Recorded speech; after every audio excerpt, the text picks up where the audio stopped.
Hi folks, welcome to a Nauti-Control update. In this video I'm going to show you how to use the web flasher. I've put a document up there now, but I know sometimes it's easier just seeing how things go.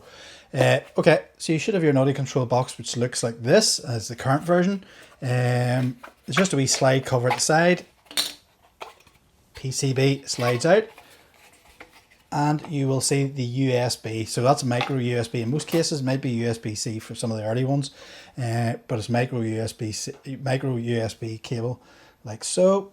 And what I'm going to do is plug it into my laptop, and I'm going to just walk you through the wee nuance with some boards need the boot button, which is the wee button to the left. Depends which way you're looking at.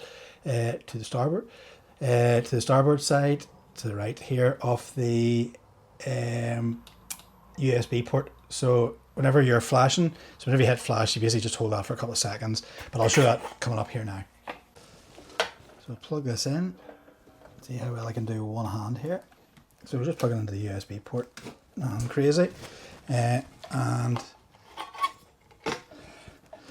just then plugging in here. Now there is a driver, and I have stuck a link, so you may need to download the driver. Now I already have that in there. So as you see, whenever the device manager now comes up with a Silicon Labs CP1202, there's a couple of variations. You might see CH304 or CH9102. But we'll go on to the Nauti-Control site. So if you firmware flasher, and you can get this in a few places, but here it is here. So if we hit flash firmware, so we'll pick CP2102. So you can see it there. So we hit connect, and then whenever it's doing the connecting, if we hold the boot button, you'll see I just held it there, and it'll come up here. It just takes a few seconds, and then it starts updating like that there, and that's all to it. So I'll do a quick run through again. Of course, you pick your controller at the top, so just you'll know by the writing on it whether it's an N2K or an ST, CTOG or N2 or N2K. Name it 2000. Hopefully, so hit flash firmware, pick the one there, and then it'll say connecting. What you want to do is hold the button down for 2 seconds, and it'll automatically, once it starts going, you can let go, and that's it. Once it goes, does all this here.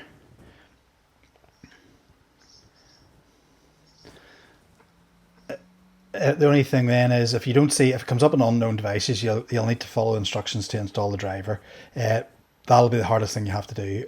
You may not need to, it may be picked up automatically, but you can get that just typing in device manager here. And if you're stuck, you can send me a screenshot and I can advise what driver if you need to install any. But yeah, it should come up under here.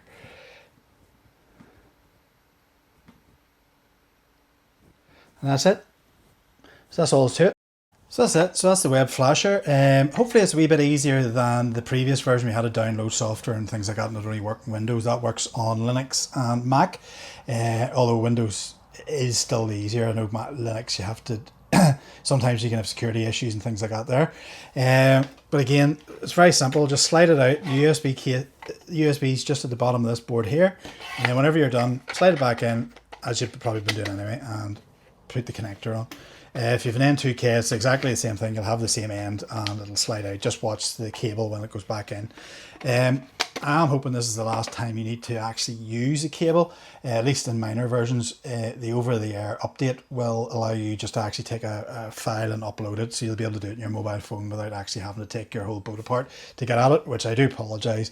I know I've explained a few, but basically what happened was I had designed basically the flash, which is basically the code bit, and then the files where the web server files go. So whenever you go into the web server, you can see like the different pages.